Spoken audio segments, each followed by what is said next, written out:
Welcome to Networking with Nathaniel, a podcast where I get to talk to entrepreneurs, business owners, people that are growing in their careers and in their lives.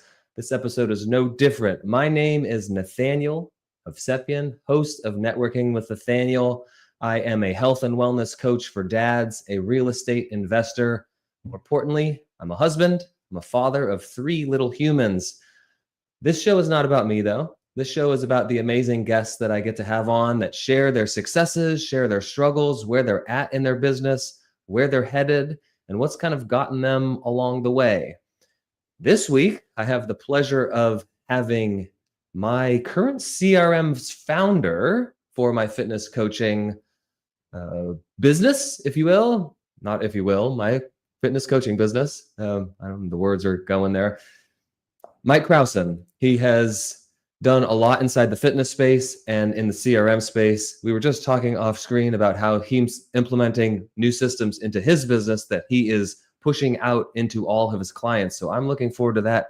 That hat, you might be able to see it on the back. He's actually wearing right now. He sent me one when I joined his team. So if this is your first time here, hang out. Welcome. I hope that you find some value from what myself and what Mike are going to offer right now. If you are a returning viewer of Networking with Nathaniel and you're not already subscribed to the channel, what in the heck are you doing? Subscribe to the channel. Hit the like button so we can reach more people. Without further ado, welcome to the show, Mike Crowson. Appreciate you being here, bud. Thanks for having me. I know it's you're a busy man. You got a business you're running. Systems to keep up, mine included. And so I always appreciate when, people like yourself take the time out of their day to come talk to me, to come talk to my audience. Hopefully we'll have some people jump in here live with us that can ask some questions live, but kind of introduce yourself. I did a little bit of it. Where are you at? When did you start, AR funnels? I didn't even say that. The CRM is called AR funnels. Yeah. Man, so I would say AR started in January 1st of 2022. So a little over 2.5 years now. And that is the latest business, not the first business. Yeah. I started basically my first business about 15, 16 years ago. I started as a personal trainer. That's usually where most people inside the fitness industry start. And man, I've had a wild ride and journey since then, but some brief recaps. Moved all across the United States. Did not have a military background, but the time I was 23, I left, and where I'm currently at now in Dallas, I've moved 18 times, 5 different states. Not because I had to, but because I wanted to, whether that's moving across town from apartment to apartment or house to house, or, hey, we're going to pack it up and move to New York or Huntington Beach or St. Louis, or I'm currently at Dallas now. And so with that, has had a lot of different relationships built, businesses started, businesses failed, businesses sold, and lots of learning. I prefaced this before the show that if I had asked these questions already, I wouldn't ask them at the end. And I'm going to jump right ahead here because you already mentioned the lessons that you learned. If in my experience now, having run 2 different businesses, run one, started a second one now. It's running, but it's not, up and scaled yet. Sure. Is there are lessons that you learn that go from one business to the next, regardless if they're in the same industry or not. And we were talking about some of the things that you from Alex Hormozy that you've learned from his playbook and his other books is, you take something that he's done in his gym business and you go, well, I'm not running a gym, but the concept applies. I just have to figure out how it plugs in.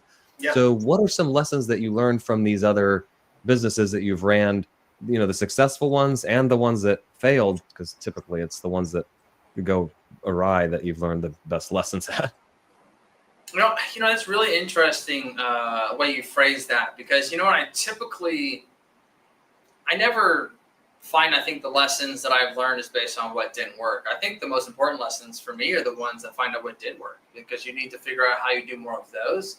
Because I you're like always going to trip and fall, but it's like, if you're always concerned about or learning about like how not to fall, you actually don't ever get really good fast.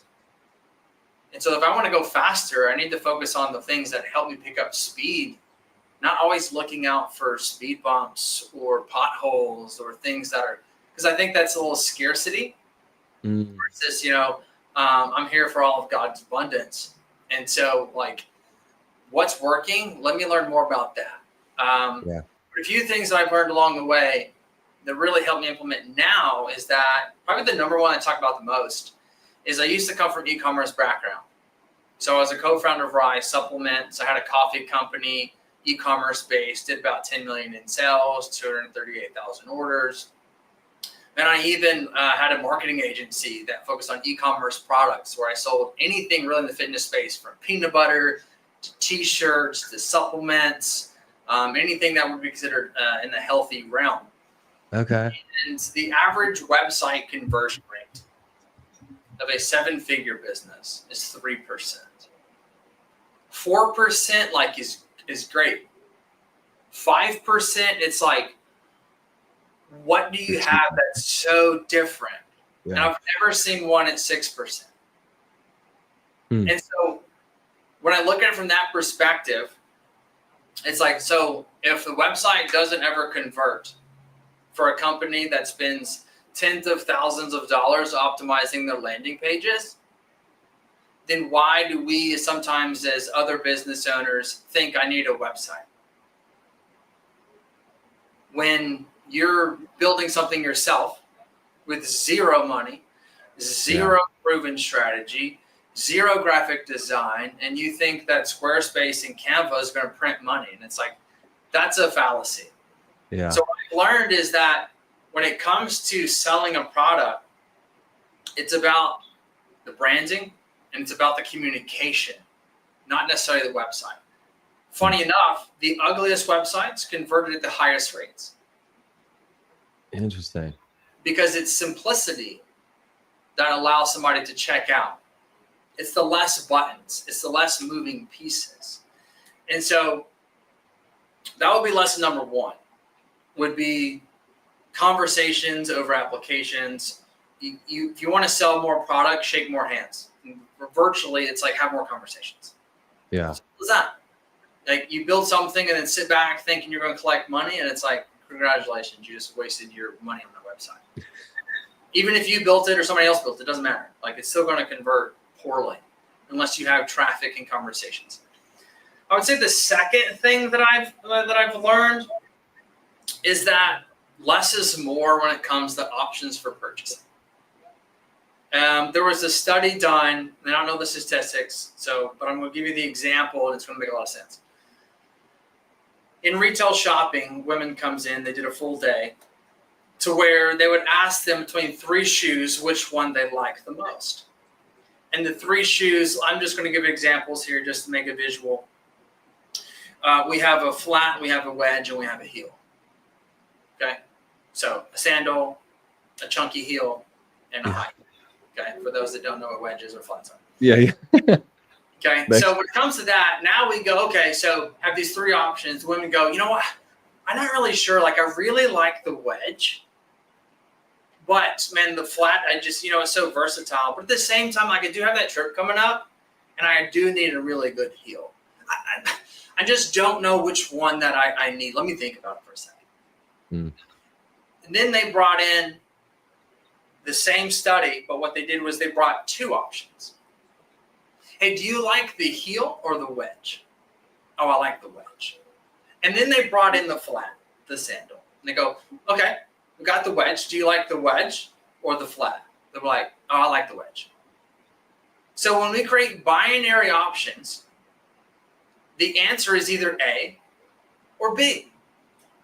It's not A, B, or C, and they have to think about which one they want. It's A or B. One or the other. And so it makes it to where faster decisions are being made.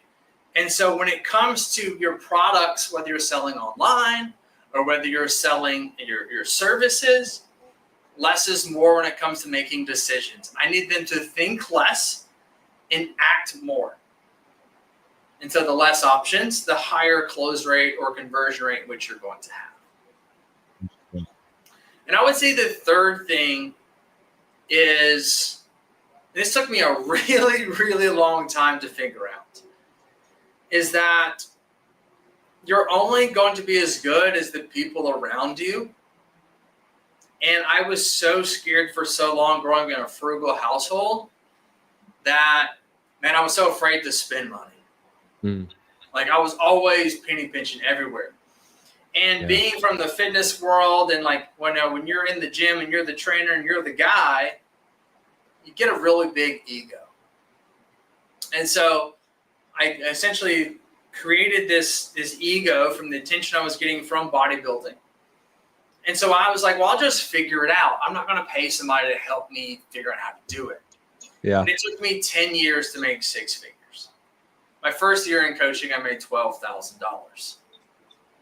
And then when I realized that, and really I had something life-changing happen in my life, and then I went to an event that I didn't want to go to.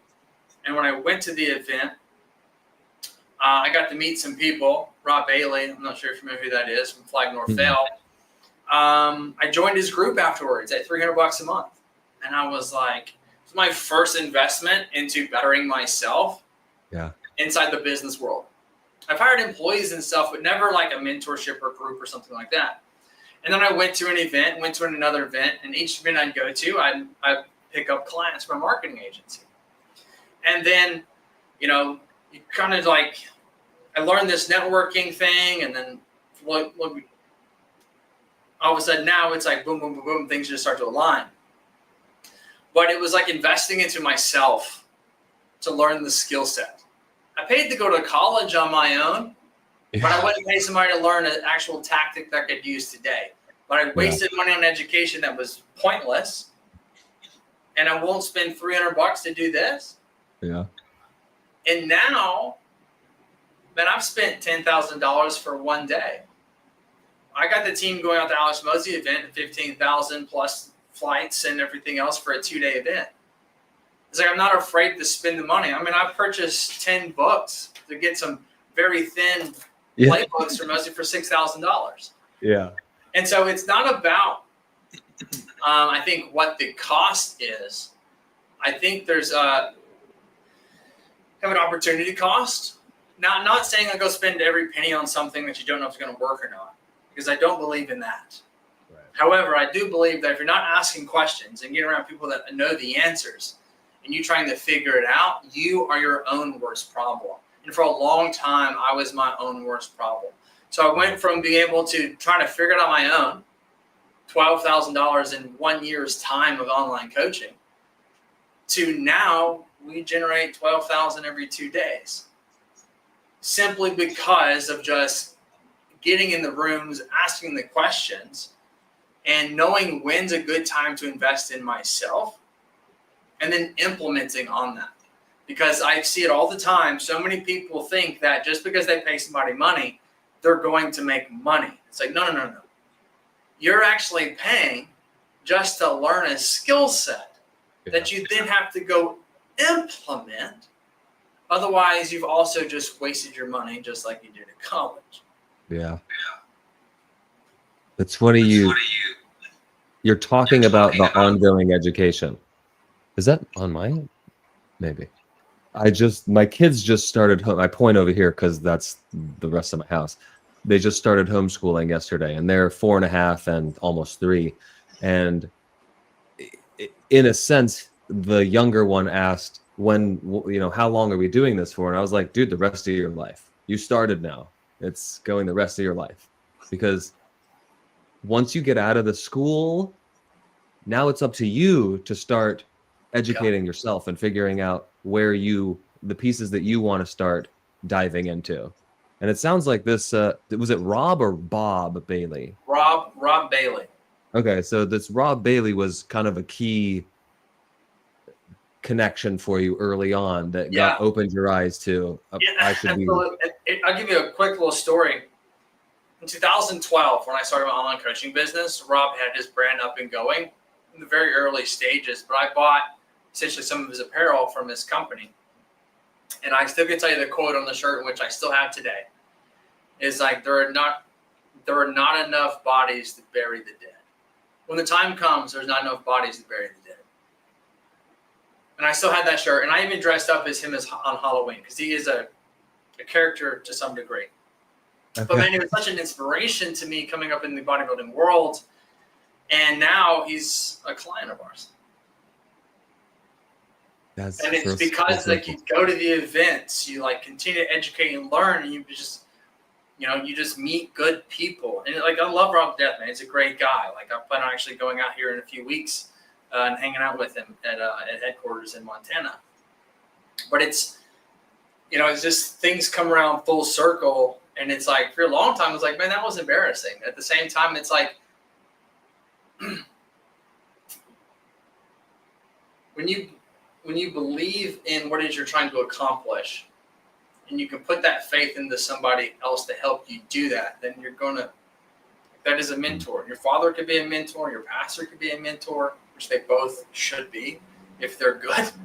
And you have other friends that are essentially mentors. And if no one's pushing you and no one's around you pushing you, like, you're in the wrong circle first and foremost. Yeah. You've mentioned events here a couple times, and I want to, because you have an event coming up, but you've also mentioned and alluded to abundance a couple times here. Yeah. Would you expand on that a little bit? Where did this abundant mindset start, and how has it kind of trickled and expanded over time, become more abundant? If I'm honest, for a long, long, long time, I run from a scarcity, worried mindset. And about a year and a half ago, almost a year and a half ago, I grew up in church. I didn't go to church after I left high school. I kind of actually turned away from church. I would pray with people, but I didn't believe. And then I went to a sermon, and I started going to a Bible study because my wife wanted to go, and like, the time was not my wife. And I was like, well, okay, well, I'll go. Like, really, I was like, I don't want to go. I'm just going to appease you. I don't want to start an argument or a fight or this, that, whatever. And like, because obviously, like, you got to be a believer, or your spouse not being one doesn't really go too well. And I was like, well, I don't want to lose her, so I'll go. And I go to this sermon. It was called Dollars and Cents. It was on tithing. And as a money man, I'm like, well, man, if you don't believe in something, you're not going to pay for it. Right. And so I'm sitting in the shower, and I was like, I had this, epiphany of like, man, if you're not willing to pay for it, then you actually don't believe in it. And it just hit me like, wow. Like, okay, so I have to like do the things, or otherwise I don't actually believe. Like, first and foremost, if you can't believe the basic things, how can you believe the bigger things? Yeah. And I think the money piece was just really big for me. And I had a friend of mine come into my life, very successful business, really big man of God. And he was like, hey, man, it's like God's glory. Like, this isn't me, this is him. And it was just abundance. Because like, he's got a plane and like 15 cars and property. I'm like, dude, like, I'm sitting here just trying to like make some decent money. And he was like, this is not, that's great. And it was just like, he just thought differently. And I was like, where's this coming from? And I thought more and more about it. And this is what it all boils down to right here. As a Christian, I've come to realize that if you say you're a Christian and you believe that God's going to provide, then we cannot be worried about when it is going to arrive, because that means we would have no faith. So for me to actually call myself a Christian, I have to believe that it's all coming. Yeah. Am I just using the skills and gifts that I have to make that happen? Or am I just trying to wait for the empty hand? Because that's usually not how things get delivered, is by begging or waiting. So I don't show up with this like, well, what's going to happen? Or word. I'm like, hey man, for 15 years, I did just fine with him not by my side. So now with God by my side, man, I'm really excited to see where we're going. Yeah. So my abundance at this point is I'm already in a great place. But man, what happens if I just continue to believe and pour in and essentially just stop worrying about whatever black clouds I might see in front of me? Because the truth is that we create the storms in which we live in. If you don't believe me, go to Tanzania like I did in February and see how they live. Mm. We don't have problems, bro. Yeah. We think we have problems because your energy drink is warm. What are we talking about? And so, is that a specific example right now, Mike? No, it's not. No, but it's just like, running water is something that people can like, hey, my shower pressure sucks. And it's like, yeah. Are we serious right now? Yeah. Now I can understand some things, but like to me, like nothing gets under my skin that is a material thing. Character gets under my skin. But that's based on somebody else's behavior. But at the same time, I also don't want that to affect my energy because that's a you thing, not a me thing. Mm. So there's nothing that's like going on from a mechanical or physical standpoint that is going to disrupt my energy. It's just not. Yeah. It took me a long time to get there. But like if you're yelling at your phone because it's not working properly, it's like, what are we actually doing right now? Yeah. We're saying like, Facebook's running slow right now when you're trying to. Is that how like ungrateful we are? Yeah. I know I'm talking like, man, but like you're living in a whole nother world. And it's like, no, like that's just the world in which I want to be in. Yeah. Because you get to choose. People's like, I'm going through a season right now that's difficult. And it's like, no, it's just different. People they go through like a desert, right? I feel like God's put me through a desert. And it's like, we're talking on the phone right now.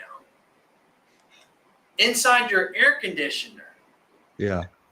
Because you don't have materialistic things or we have to like pick and choose. It's like, but the way I find it and what I've come to learn is that if you can't pass the test, you're not ready for the next exam. Mm. How you show up for today's test determines the exam in which you receive tomorrow. Yeah. And if you fail today, you're not going to get tomorrow's exam. You're going to redo it until it beats you down and you overcome it or you go the other direction. Yeah. And so, I mean, I've had divorce, I've had affair, I've had backstabbings, business partners do me wrong, like constant envy and like struggle and grit and grind throughout this journey of 15 years trying to make it. And then you quickly like go, hang on, time out for a second. My mindset's wrong. That's the test. Yeah. The test is nothing more than how are you handling what is thrown your way. That's the test. Because if you can handle it, now you're ready for the next phase. If you can't handle it, you get tested again and test it again and test it again. And so if you want more blessings, pass more tests. Pass more tests. That's it. Put it on a bumper sticker. I hope that anybody out there listening live right now or in the future that resonated with, because that freaking resonated with me, man.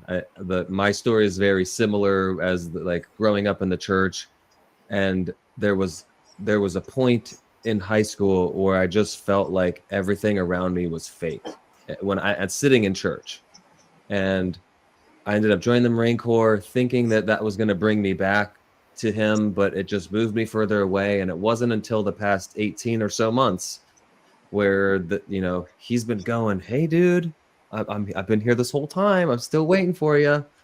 And so that really just hit me. Like, it's coming. Just keep putting the faith, keep taking the action, keep taking the steps forward.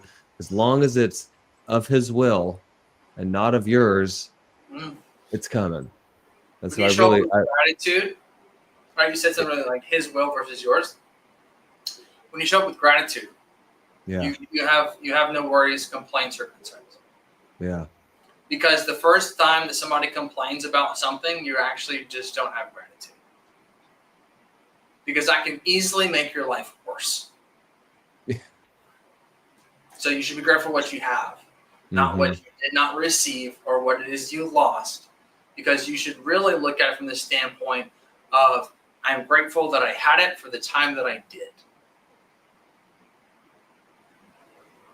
yeah.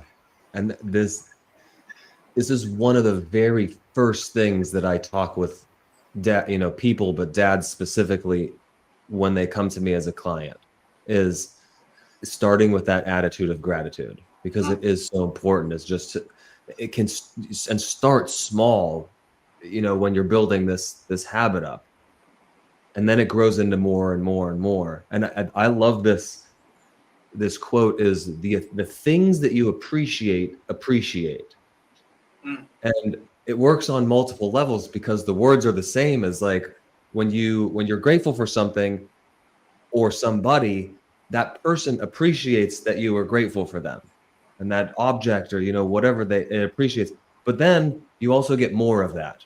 It starts to appreciate, hey, I love the way you came up and gave me a hug in front of the kids. Guess what? Tomorrow she's going to come and give you a hug in front of the kids, because she was grateful that you appreciate that, and then you get more of that. So I love that quote. And then something, I don't remember exactly what you said there, but it kind of reminded me of the parable, and it's something that I've been thinking about a lot lately as I deal with as I am in the presence of my children, is keeping my peace. Mm. There's the parable of, like, and I'm not the best here, but Jesus is on the ship with all the disciples, and there's just craziness. The storm is going on around him, and everybody's freaking out, and Jesus is asleep. He's in the bowels of the ship, sleeping. Nothing can disturb him. And they go, Jesus, Jesus, we're going to die. And Jesus wakes up completely in peace. And he comes out of the boat, and he calms everything around him. He doesn't come into chaos. He doesn't become chaos. He says, chaos, peace. Let's have peace. And I just think about that all the time, as, like, and you can take that into different, areas of your life. Just peace. Just have this peace. Okay.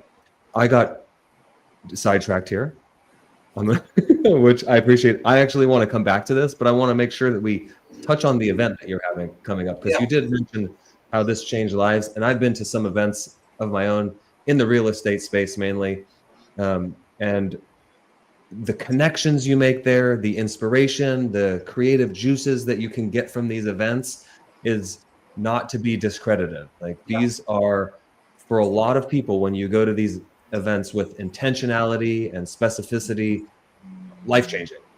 And so tell me about, I think you mentioned October 23rd, 20 to 26th, Yeah, I think. October 23rd to 26th here at our headquarters in Dallas.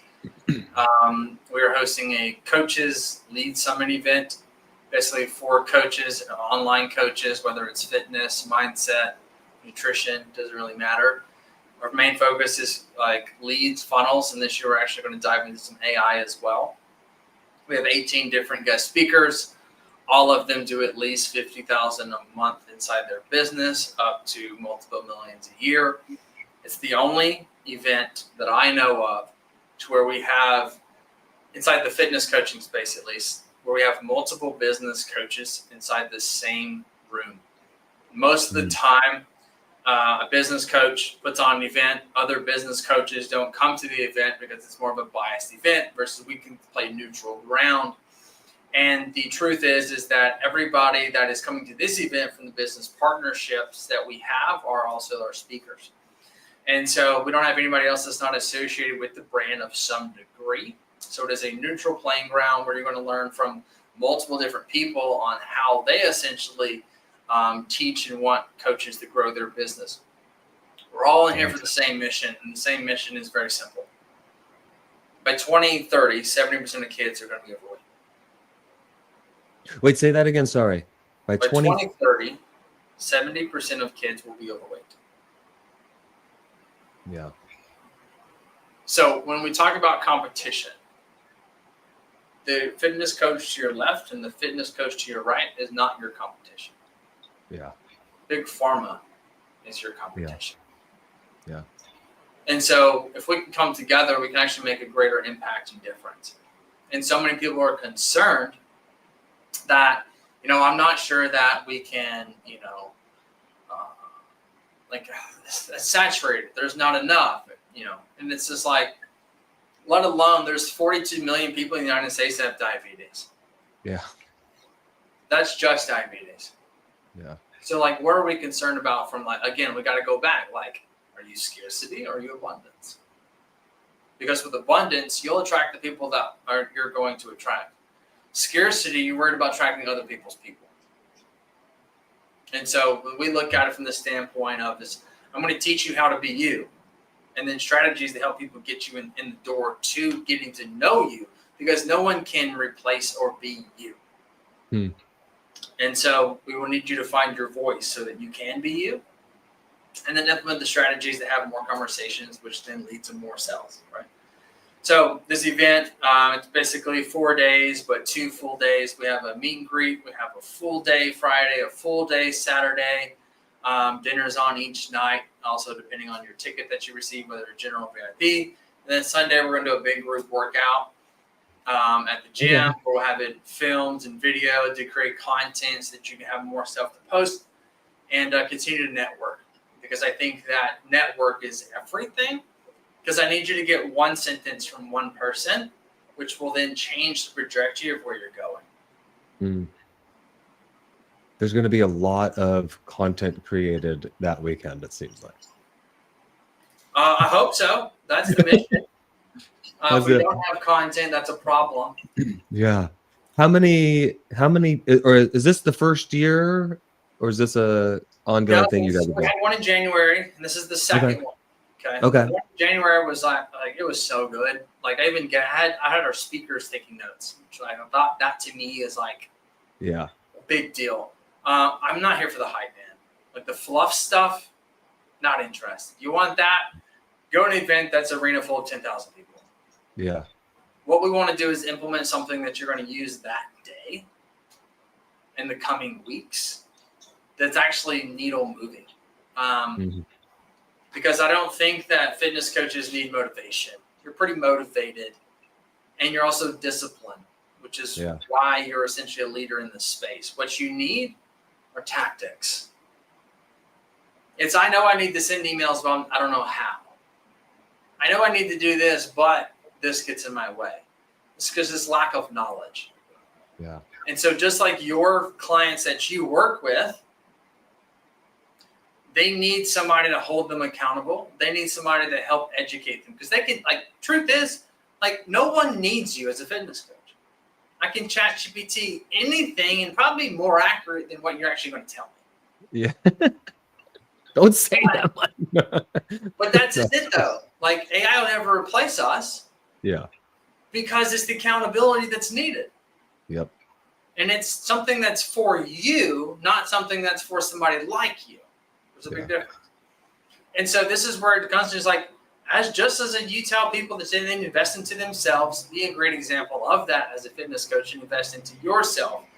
Because I didn't do that, and it took me a really long time until I realized that scared money don't make no money. And if you're not investing in your skill sets, and somebody else is, they will surpass you tenfold. Yeah.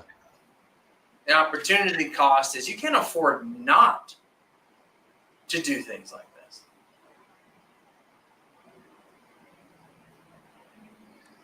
You mentioned, now I may have mentioned it here on this conversation, but people that are following along here know the community that I'm referencing when I say the greatest real estate community on earth. This, and you may know this person, Pace Morby. I was about to say it, but I just I don't want to speak to it. Pace, I've been with Pace for probably close to 4 years now. Okay. And have learned so much from him. And what you said about the different speakers the different coaches coming together and the collaboration over the competition is something that I had no freaking, I was in that. I'm competing with every other real estate investor out there until I got into this community, and everybody's just sharing everything they know and trying to uplift and support each other. It's such an amazing thing.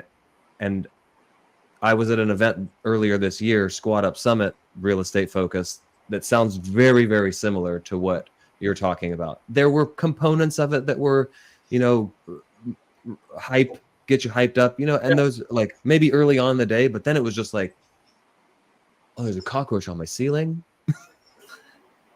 Don't tell Brittany. She might be listening. Should I get it right now, you think?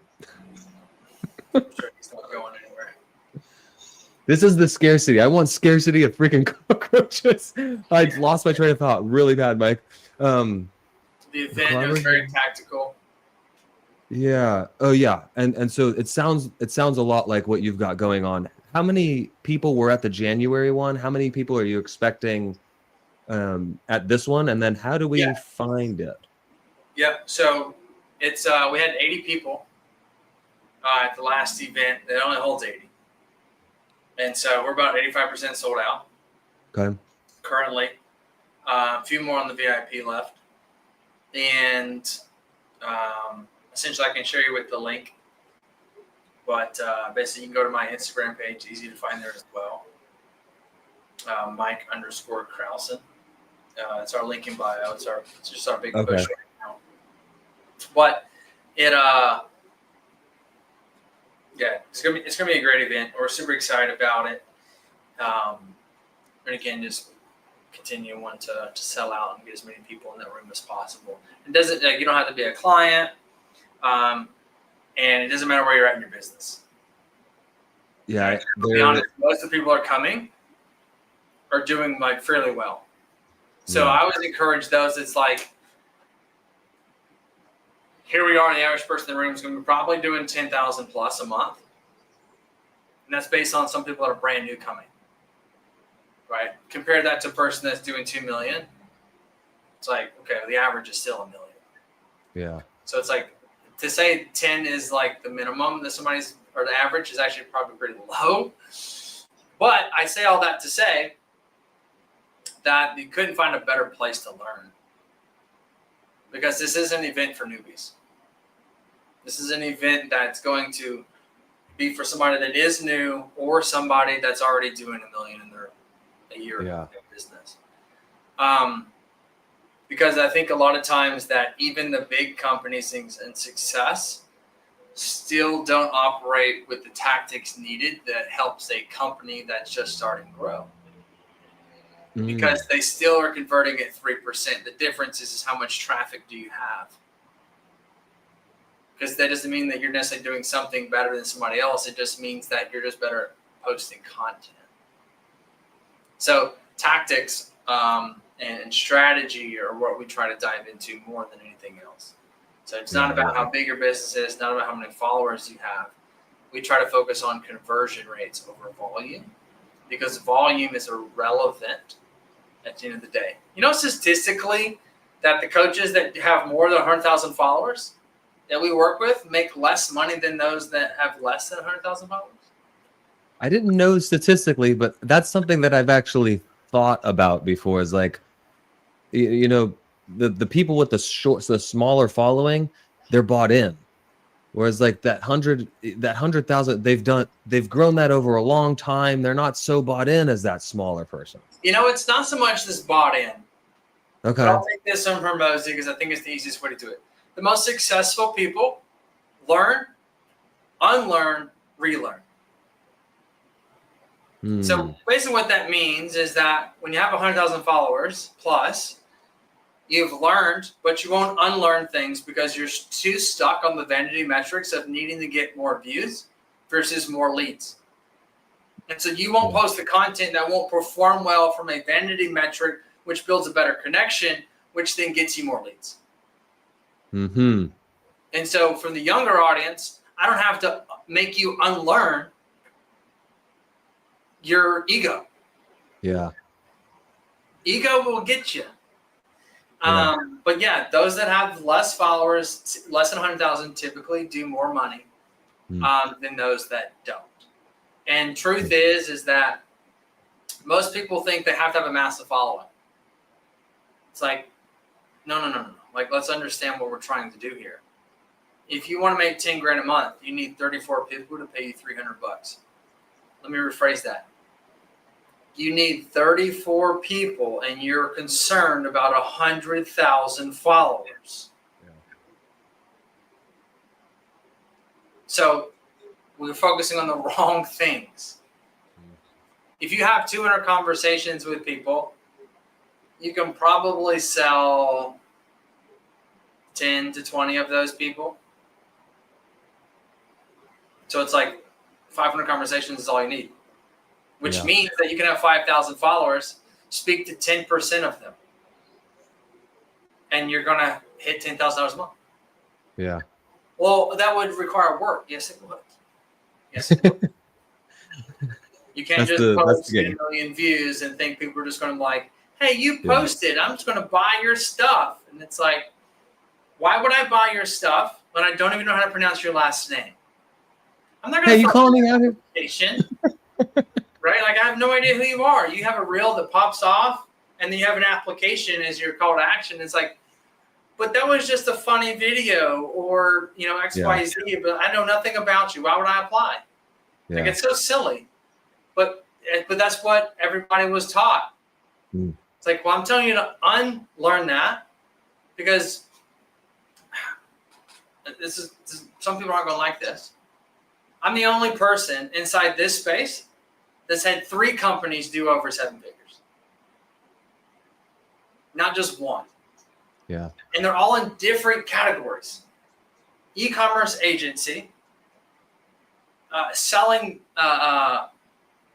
products, a physical good, and now a software. So, like, basically what I'm saying is, like, if you give me a business, I can make $1 million with it, because it's the strategy that goes to it. It's not have anything to do with how many followers somebody has, or because, well, that's the way that I was taught or done in the back in the day. It's like, those are irrelevant. So we don't just do what other people are doing. We do what's proven to work, not just what we see. Because if you see somebody else doing it, that doesn't necessarily mean that it works. It just means they're doing it. And you're giving authority and credibility to somebody that has a following versus somebody that understands business. Right. It's a really big difference between those. Yeah. It's tough, and I'll butcher it a little bit, but like, don't listen to somebody who doesn't already have what you are seeking. And it's tough with the, dang, did it get it? She did say I should have killed it. I don't know where it went. It was never over a place where I didn't think it was going to fall into my water. It's tough when you see somebody with 100,000 following and oh, they're getting 15,000, again, that vanity metric, the views, to go to not think that person has what I wanted, but you don't know if they're actually converting or what even their goal is, right? If they do have what you want, which in this case, what we're talking about here is clients, sales, conversions. And so it's a really tough thing, this freaking social media space. I want to make sure that we have some time here, Mike, because I know, being in the fitness space, fitness is important to you. I even mentioned in the story, like, look at that guy's freaking guns. What habits do you have on a daily basis from a health, maybe a mindset perspective, that are contributing to the success and the growth that you're having? I mean, for a long time, like, the gym was everything. It was everything. Like, I cared about nothing else. How fast can I get to work so that I can go work out? And what I found in that journey, I tore my pec when I was 25 years old, at the peak of, like, actually I quit bodybuilding, and then like 4 months later I tear my pec. So it's like so silly. But I tore it in jiu-jitsu. Because, when you're not going all into one thing, you got to go all into something else, right? It's my addictive. It's my addictive personality. Yeah. It's my one toxic trait, which is just like, hey, there's a pool. Like, we're gonna dive in. I don't care how shallow it is. And so for me, man, one thing that I found was when I tore my pec, I realized like, oh man, like my identity is gone. And what I realized is that, oh, my identity is not wrapped in the outcome of the person. My identity is wrapped in the work put in to create that person. And so for me at this point, it's just show up. Show up. Many days I go to the gym and I literally am just like, I'm here. That was my goal, is just to get here. I don't know what I'm going to do today. I don't know how good of a workout this is going to be, but can I just show up? Can I just make something? Can I get 2 sets of something? Yeah. But not going is the problem. But just showing up is what allows you to continue to move forward. And I relate this to this. I think a lot of business owners, don't treat their business like they do their fitness. And if you'll just show up, you'll get 1% better every day. 1% better every day just by showing up. I don't know what's going on with my camera, but I'm still here, Mike. I heard a worries. little voodoo. I heard some just, the device connect, disconnect kind of sound and it won't reconnect. But that sucks. But it is what it is. We're gonna keep going because we're gonna keep showing up. There's so many things. And I'm thinking about this as you're talking here that are correlating to my experience in real estate and with these other communities. And you just like the very last thing, the 1% better every day is like I don't want to mantra inside of the sub-2 community. Just take action, just show up every single day. It's not going to always be perfect. It's not going to always be, 100%, 15 sets of, your max reps and all this thing. Just show up and do something. And so often just the act of showing up leads to a good workout. I've done so many stories and reels on this, like, I just pull out the camera and go, I don't really feel like being out here. I'm not feeling the best, but I'm going to get my warm up started. And then the warm up leads to, a sprint workout. And then a sprint workout is like, okay, let me go do and 40 minutes later you're sweating and your headache's gone, your whatever it was is gone because you just showed up and you started taking action. And It's about building those habits over time. And it sounds like you've done a really good job of that. You said you tore your back in jiu-jitsu? I tore my pec, yes. Oh, your pec. Okay. I was like, I've never heard anybody tearing their back. My pec. Yeah. Okay. Dang, that's crazy. And how did so you were out of going to the gym for a little bit? It's funny you say that. To some degree, I literally I would still go to jiu-jitsu with the torn pec before I had surgery. I would take my hand, tie it inside my gi belt, roll, and then literally I think a week later I get dropped on this shoulder and tear my AC joint. Oh, dang. So at that moment, I was now out of commission because both sides were torn. Yeah, legit out. There's nothing I could do. Yeah, so that way, then it come okay, so I go from being 260 to being I'm the guy, to then ripping my pec, which means my identity is being frazzled. And then now I'm tore on both sides. And now I can't do anything. And it's now I'm super depressed. I quit the job that I had at the time. I moved to Alabama, start my life over completely, break up with the girl that I was with. It was a lot. Pretty depressing state, but just keep moving forward. Yeah. Are there anything, and I'm pointing to my head right now, which you can't see, outside of just showing up physically every day, but is there anything that you're doing on a mindset side every day that is contributing to this success that you're seeing and continuing to see? The obvious answer I'm going to go with is prayer. Okay. But, I think you go through phases when it comes to your mindset. Some days I read, some days I don't. How about this? I didn't read my first book until I was 31 years old. I'm 36. Since then, I have maybe read 20 books. I'm not the most educated person. But what I do read, I will get something out of it. I find that many people become libraries, but no one actually takes any action with the stuff that they learn. Yeah. I will not read another book until I've implemented the things I learned from the book I just read. Because what's the point? Yeah. I found some myself doing books. I got these 2 weeks ago. I've read now 3. And I basically told myself I will not implement anything, or I won't read the other book until I implement what I learned in that book. Otherwise, what are we doing? We're wasting time. Yeah. Because you're not going to read something and then put it into play a month later and act like you remember what you read. Right. Like if you don't instantly learn and implement, then that's a lot like you're wishing. And I find that wishing is actually wishing is actively or positively complaining. Wishing is positively complaining. Man, I wish I was able to do that. Yeah.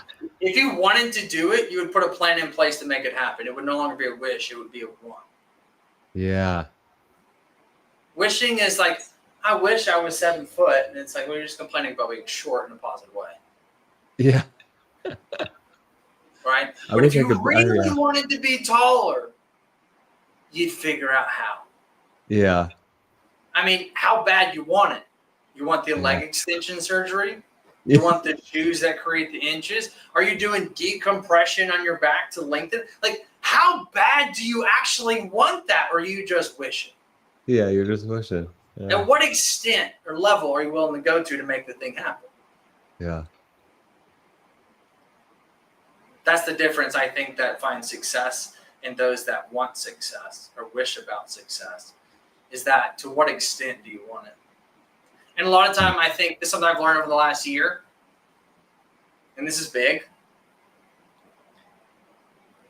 Doubling your income is not enough money to get you to actually take action. You know why? Because your life is not bad. Because it's not. Yeah. Because you have shower, you have running water, you've got a refrigerator, you've got food. Yeah, maybe you think about in your health, you're price conscious about what you get at the grocery store. Maybe you think about what dinner you want. Or maybe you don't.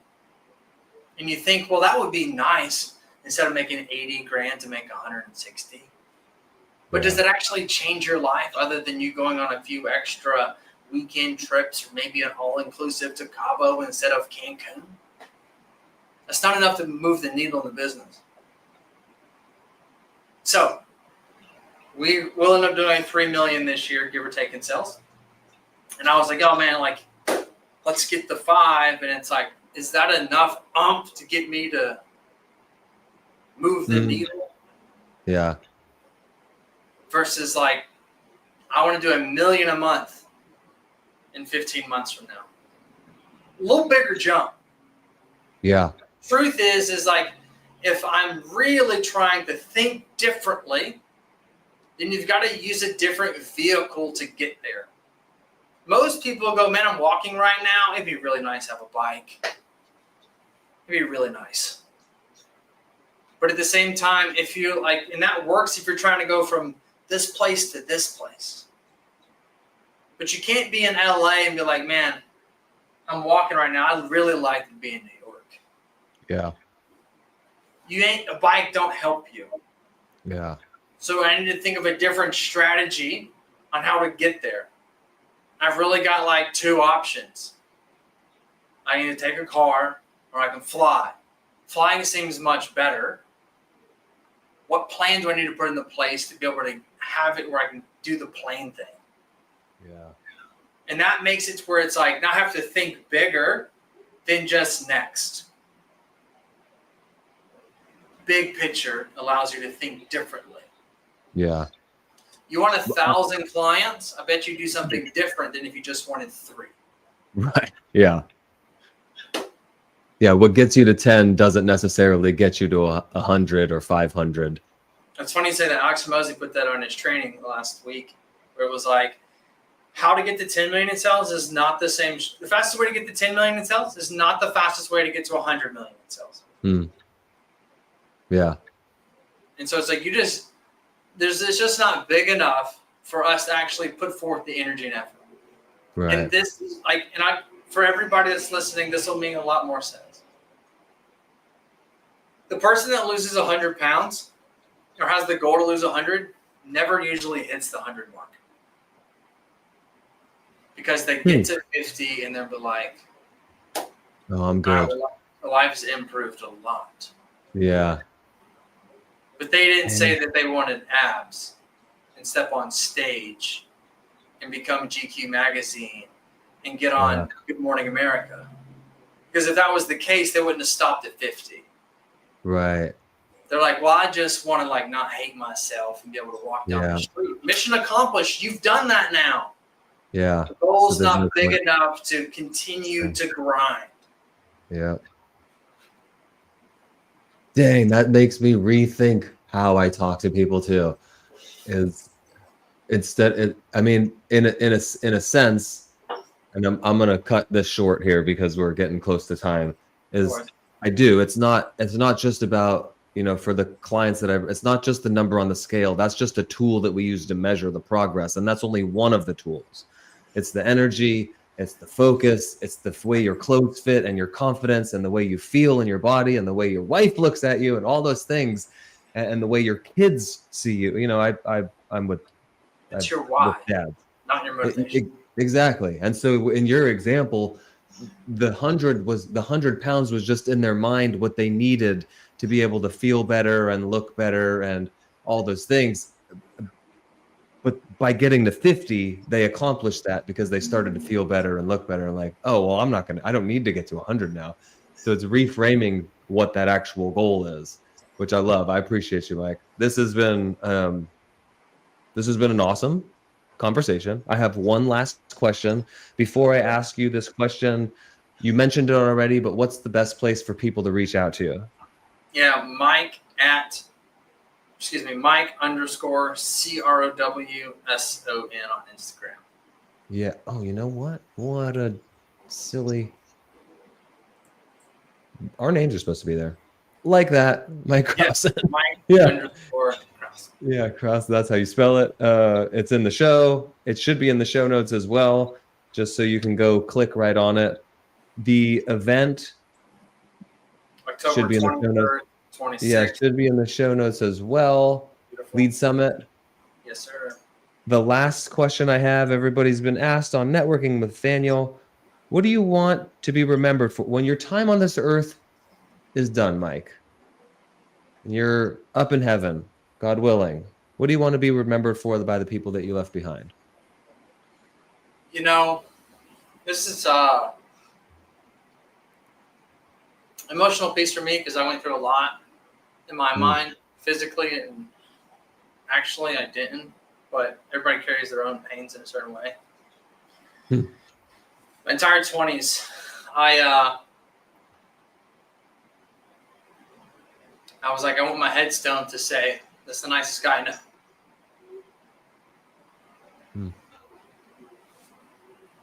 My dad wasn't, so it's just what I wanted to do. Yeah. And I struggle with it because I'm not always the nicest guy. Not that I'm not nice, but it's like I get really self-consumed. I don't have really great relationship qualities. I don't really connect with a lot of people. I do a lot of self-talking instead of asking and listening. And that's been more of a reflection of the past few years. But it was like, I want people to say that's the nicest guy I know. Which is also the fear of hurting other people. They struggle with. It's like, I don't want to hurt anybody's feelings. So I will take the pain and the suffering and the wrongness of it, because I always believe in myself enough to say, like, you can't handle it. I'll handle the burden. I'll carry the world. You don't let me hurt your feelings. I'll just carry this weight. So that's what I said for a really long time. Now, man, I would have to think that it would be to jump, to go, to do. I've never once told myself like it's something I can't do. Maybe I didn't believe that I could actually achieve something of magnitude, which is maybe why I struggle with having the big dream, the big picture. Because I'm like, can little old me do that from Alabama? Can I do that? I mean, I won't quit in the process of trying, but do I actually believe that I can do that? But I think without jumping, you'll never actually find out. I lied. I have one last question. Why on my hat here, and yours as well, you can't see it for some reason. My camera's still not working. Why is coach backwards? Yeah, so it's not actually backwards, it's upside down. Well, it's both. It's upside down and backwards. And so this was actually something that we came up with. I thought it was just the A that was upside down. They're all... Yeah, so it's actually backwards and upside down. Yeah, okay. Now, it's not on me because I typically run a mirrored image. But it's actually, well, one, it's trendy. It makes people go, what's that? Yeah, okay. But the truth is, it's branding. Anybody that wears this hat is a client of ours, and you can't get it unless you're a client. But at the same time, it's actually our mission statement.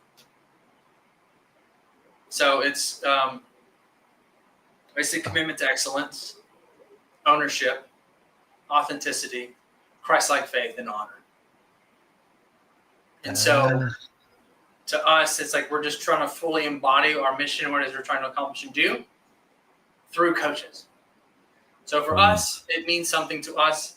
To our coaches, it is just a way for them to represent themselves throughout their content. Without having to say they're a coach, it becomes self-explanatory, which creates better branding on their behalf. Yeah. I figured it makes people go, what's going on there? Right? So it creates intrigue. And then I thought maybe we're flipping the coaching industry.